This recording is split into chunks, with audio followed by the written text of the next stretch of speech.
Isa sa pinakasikat na birador ng Nueva Ecija noong dekada 80 dahil sa vigilante at brutal nitong pamamaraan sa pagtoda sa mga kriminal, kaya sumikat ang kanyang pangalan at kalaunan ay kinakakatakutan na siya ng mga kriminal sa kanilang lugar.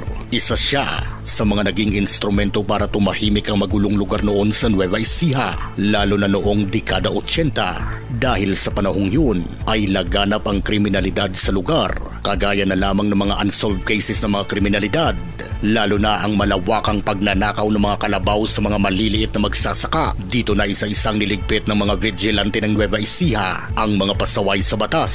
Sino mag-aakalang ang isang nobelista, direktor, producer, comics writer at police patrolman ay may tinatago pa lang isang madilim na lihim bilang isang kilabot na berador ng Nueva Ecija. Siya si Henry S. Cruz o mas kilala sa alias Pogi. Ipinanganak noong April 30. Walang malinaw na detalye ng taon ng kanyang kapanganakan. Galing umano sa pamilyang may kaya sa buhay ang angka ni Henry na tubong Pampanga, kung saan naging vice mayor ang kanyang ama sa isa sa mga bayan nito. Pero lumipat sila sa San Mariano, Santa Rosa, Nueva Ecija kasama ang tatlong niyang mga kapatid na sina Gani, Chito at Hinaro.